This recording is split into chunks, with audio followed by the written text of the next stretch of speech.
أيها الناس كلوا مما في الأرض حلالا طيبا আল্লাহ পাক রব্বুল আলামিন গোটা বিশ্বর মানব জাতির জানাইছেন, হে মানব জাতি, তুমি যেন জমিনের মধ্যে খাও। কুলু মিম্মা ফিল আরদ, জমিন আমি তোমাদের যেটা দান করছি, হালালান তাইয়্যিবা, হালাল যেটা খাইবার জন্য দান করছি ওটারে তুমি চাই পাক সুরতে পাক হালতে তুমি দান খাও।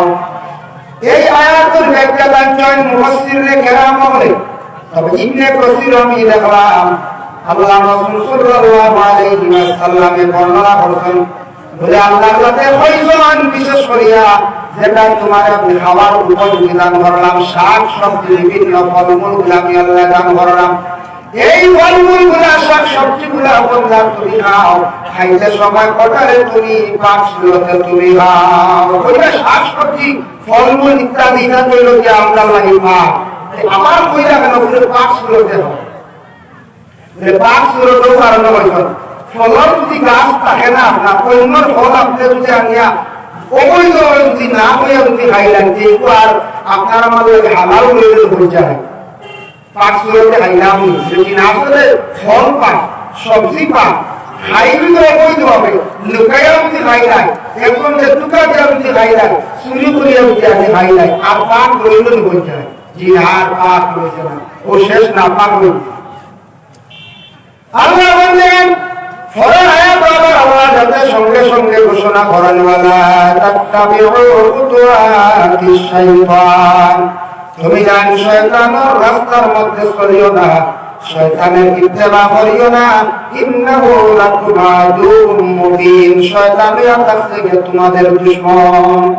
শয়তানের তোমার জীবনে বিভিন্ন প্রকারের অশ্লীলতার মধ্যে এটা দিব কইব বন্ধা তুমি খাইলাও, পরে তওবা করিলাই ভাই কিছু তুমি খাইলাও, কিছু সম্পদ হারাম অবস্থায় বানাইলাও, পরে তুমি তওবা করিলাই ভাই এইভাবে বিভিন্ন প্রকার তোমার একটু মন্ত্রণা দিব, অশ্লীলতা তোমার দিলের মধ্যে ঢালিয়া দিব, যার জন্য তুমি জানিয়া রাখো শয়তানের কাছ থেকে তোমার দুশমন।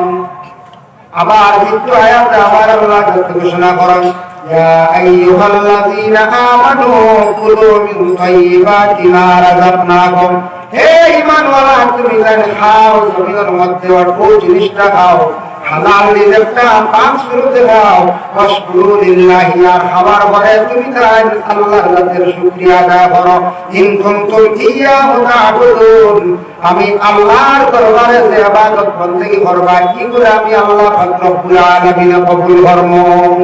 তুমি যাই হালাল রিজকটা খাও, আমার শুকরিয়া আদায় করো, আমি আল্লাহ তোমার ইবাদতে বন্দেগী আমি আল্লাহ কবুল করব।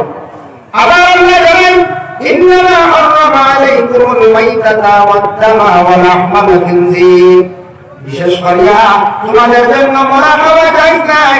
মরা খাওয়া সম্পর্কে দুইটা খাওয়া যায়, হায়াতুল হায়াওয়ানিল কুবরা কিতাবের মধ্যে আল্লামা কামালউদ্দিন জবিরি আনছেন, একটা হলো মাছ, দ্বিতীয়টা আছে টিটি, টিটি একটা প্রাণী আছে পানির মধ্যে যাবে, এই দুইটা মরা খাওয়া আপনার লাগি যায়।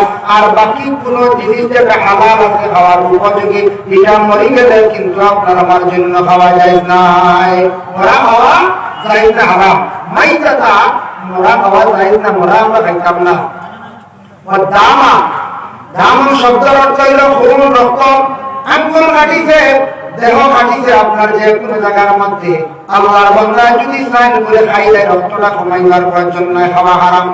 এখন মাসলা হইল আপনার জিহ্বা খাবড়ার জোর দাঁতে কাটি লাইছে, রক্তটা খাইতে পারবানি, জিহ্বা খাবো মারলে কিটা খায় বল যায়, মজা খাইতে বলে হয় না, আপনারা জানেন ছোটবেলা শুনছি আমরা টিভি রাজিটা বলে জিহ্বা খাবো মারছে আমরা, ইস আমরা বলে খামছি আর কোনো সময় খামছিস না রে বা মজা খাইবি, এটা জিহ্বা হাটিয়া টুকরো যাওয়ার মজা খাইবি না, হ্যাঁ জিহ্বা হাটিয়ার ব্যথা অন্যান্য কষ্ট অন্যান্য, এটা একটা কথার কথা। জিহ্বা হাঁটিল, রক্ত বাইরে গেল, খুন বাইরে গেল, যদি ওইটা মুখ করা যদি রক্ত হয় না, জারি যদি রক্ত হয় না, সামান্য রক্ত বাইরেছে, এটা ভিতরে গেলে হারাম হইত না। দাঁত কিলের ব্যবহার করা যায়, আপনি যদি দাঁত কিলের করতে সময় জামিন থাকি সামান্য আপনার রক্ত বাইরে হয়েছে, এটা আপনার ভিতরে গেলে খাইতে পারবা যায়, কোন অসুবিধা নাই।